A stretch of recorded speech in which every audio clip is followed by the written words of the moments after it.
தங்க நெல்லிக்காய் கொடுத்துருந்தால அதை அப்படியே கண்ணனுக்கு மாலை கட்டி போட்டு அதை எடுத்தேன். நல்லா நறுக்கி வச்சு என்னுடைய ப்ரெஸ்டீஜ் வெஜிடபிள் கட்டுறது தான் அதில் போட்டு சரக்குன்னு வேக வச்சுருக்கேன். சரக்குன்னு அதை போட்டு இழுத்துட்டா நல்லா பொடி ஆகிடும். நல்லா பார்த்து நல்லா 2-3 தடவை பண்ணினா நல்லா நைஸாகிடும். அதை அப்படியே தூக்கி ஒரு கிளாஸ் பவுலில் போட்டு நல்லா மைக்ரோவனில் வச்சு எடுத்துடலாம். எடுத்துட்டேன். நீங்கள் என்ன குக்கரில் கூட ஆவியில் வச்சு எடுக்கலாம். ஏன்னா இதுக்கு எண்ணெய் ரொம்ப செலவு கிடையாது. வெல்லத்தில் தான் இருக்குது மகிமை. துளிப்போற கொஞ்சமாக ஜலம் வச்சு ஒரு கை வெல்லத்தை போட்டுங்கோ.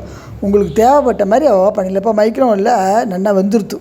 இது அப்படியே நல்லா ஒரு கிளறி ஒரு குக்கரில் துளிப்போற எண்ணெயை வச்சு கடுகு போட்டு அதில் போட்டுருங்கோ. போட்டு நல்லா ஒரு பரட்டுட்டே இருக்கும். அதுக்குள்ளே பாகாயிடும். இப்போ மெந்தி பொடி, மஞ்சள் பொடி, உப்பு பொடி, பெருங்காயப்பொடி, காரப்பொடி எல்லாம் ஆளுக்கு வேணுங்கிற மாதிரி திட்டமாக போட்டு நல்லா பாருங்க பொலன்னு இருக்குது. இப்போ அதில் இந்த பாகை அப்படியே விட்டல்னாக்கா இளம்பாக இருந்தால் பரவாயில்ல.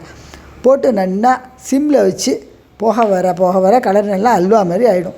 சாப்பிட்டு பாருங்க. நீங்கள் சாப்பிட்டு பார்த்துட்டு வேணும்னா தேவைப்பட்டால் எல்லாம் காரப்பொடி எது வேணுமோ போட்டுக்கலாம். ரொம்ப பிரமாதமாக இருக்கும். உடம்புக்கு அவ்வளோ ஹெல்த்தியாக இருக்கும். எண்ணெய் ரொம்ப ஆகாது. ரொம்ப நாள் வீணாக போகாது. ஃபஸ்ட் கிளாஸாக இருக்கும். பாருங்க, அடியே பிடிக்கல. அப்படியே எடுத்து ஆறினப்புறம் எடுத்து வைங்க. சூப்பராக இருக்கும்.